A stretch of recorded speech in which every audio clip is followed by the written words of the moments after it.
আসসালামু আলাইকুম। আপনারা সবাই কেমন আছেন? আশা করি আলহামদুলিল্লাহ ভালো আছেন। আমিও ভালো আছি, সুস্থ আছি। সকাল থেকে ভিডিওটা শুরু করলাম। এখানে হলো ভাত খেয়ে যে টেবিলটা সেই টেবিলটা পরিষ্কার করে নিতেছি। কালকে তো আমাদের যে বাসা কাজ করে খালা, সে খালা আসেনি।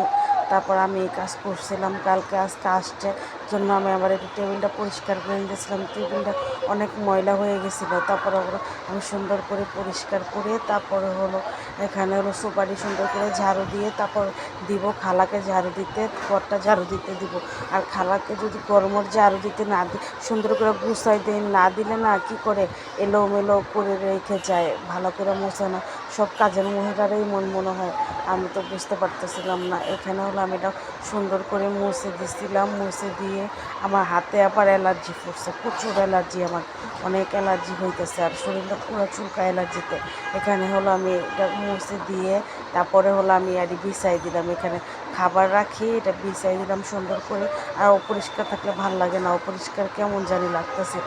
তারপরে আমি সুন্দর করে এখন আবার হলো সুপারি, যে এটা মশা শেষ হয়ে গেছে, এখন হলো সুপারি আমি সুন্দর করে গুছাই রাখবো। দেখেন আমার ছেলে মেয়ে কী অবস্থা করে রাখছে সুপারি। ছেলেরাই একটু বেশি করে সোপা এলোমেলো করে রাখে। ছেলে মানুষ তো একটু দুষ্টাপানি বেশিই করে, আর মেয়েরা তো একটু দুষ্টাপানি কম করে। এখানে হলো আমি সোপাটি সুন্দর করে গুছাচ্ছিলাম। গুছিয়ে তারপরে হলো পর্দাটা সুন্দর করে মেলে দিতেছিলাম। পর্দাটা হলো উল্টা দিকতে আসতেছে, ভিডিওটা বুঝলাম না কেন উল্টা দিক থেকে আসতেছে ভিডিওটা। আমি তো সুন্দর করে ক্লিয়ার করে ধুয়ে এটা করলাম। এখানে হলো আমি আজকে গরুর মাংস রান্না করব।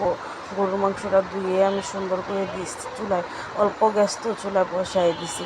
আমার হাজব্যান্ডের আবদার করছে আজকে গরুর মাংস খাবে, সুন্দর করে রান্না করতে বলছে। আমি পেঁয়াজ কুচি 4টা পেঁয়াজ দিছি, যত পেঁয়াজ বেশি দেবেন গরুর মাংস এত টেস্ট লাগবে বেশি। তারপর দারচিনি এলাচ দিয়ে দিলাম, দারচিনি এলাচ দিয়ে তারপরে হলো যে এখানে হলো আমি এখন এক এক করে সব মশলা দিব। পরিমাণ মতন তেল দিয়ে দিলাম, পরিমাণ মতন তেল দিয়ে তারপরে হলো আদা রসুন বাটা দিব। আদা রসুন বাটা দিয়ে তারপরে লবণ দিব। লবণ, এই যে আদা রসুন বাটাটা দিয়ে দিলাম।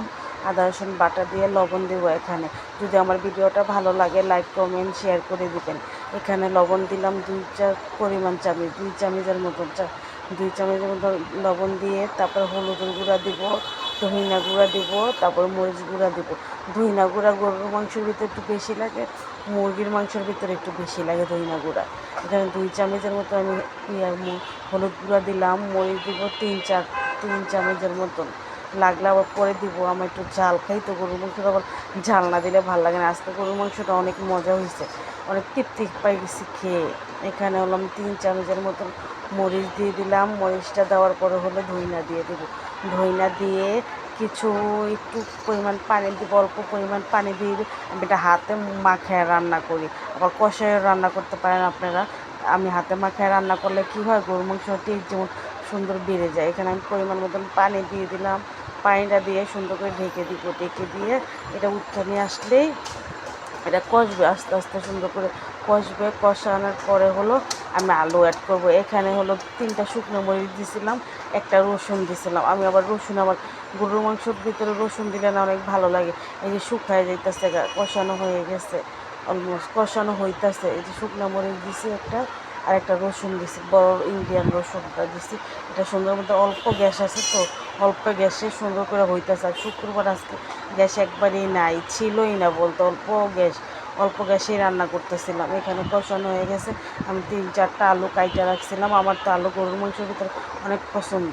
এখানে হলো আলু দিয়ে দিলাম 3-4টা, দিয়ে এটা সুন্দর করে 5-6 মিনিটের মতো আবার কষাবো। কষানোর পরে আমি এক সাইডে গরম পানি দিছিলাম, গরম পানি দিয়ে রাখছি। গরম পানি দিয়ে গরম পানিটা এটা কষানো হলে তার উপরে ভাইলে আমি গরম পানিটা দিয়ে দেবো। এই যে গরম পানিটা সুন্দর এখন কষানো, তেলটা উপরে ভাইছে তো আমি এখন গরম পানিটা দিয়ে দিতেছিলাম। আর গরম পানি হলো আমি ইয়াতে করছিলাম, ডেকচিতে করি নাই, চুলায় আমি একটা কারেন্টের মেশিনে গরম পানিটা করে দিয়ে দিলাম। আর গ্যাস তো নাই, আবার আরেকটা চুলা জ্বালাইলে তো গ্যাস চলে যাবে না, অল্প গ্যাসে কেমনি রান্না করবো। এর জন্য আর এটা সুন্দর করে আমি এখন ডাইকা দিব। ডাইকা দিয়ে তারপরে নিয়ে আসলে এখন জিরার যে ডাইকা দিলাম, দিয়ে জিরার যে আবার করলাম, যে এখন জিরার পাতিটা দিব। 2 পরিমাণ আমি জিরার পাতি দিলাম। আর কালারটা না লাস্টে অনেক সুন্দর আসছে গরুর মাংসের কালারটা, ইয়ামি ইয়ামি লাগতেছে গরুর মাংস কালারটা। এখানে হলো আপনারা একভাবে রান্না করতে পারেন, যারা মাইকা চিকা রান্না করেন না, আমারটা দেখে সুন্দর করে আপনারা রান্না করেন, দেখেন অনেক মজা লাগবে খাইতে। এভাবে রেসিপি আপনি রান্না করবেন, অনেক ভালো লাগবে। রেসিপিটা অনেক সুন্দর হয়েছিল।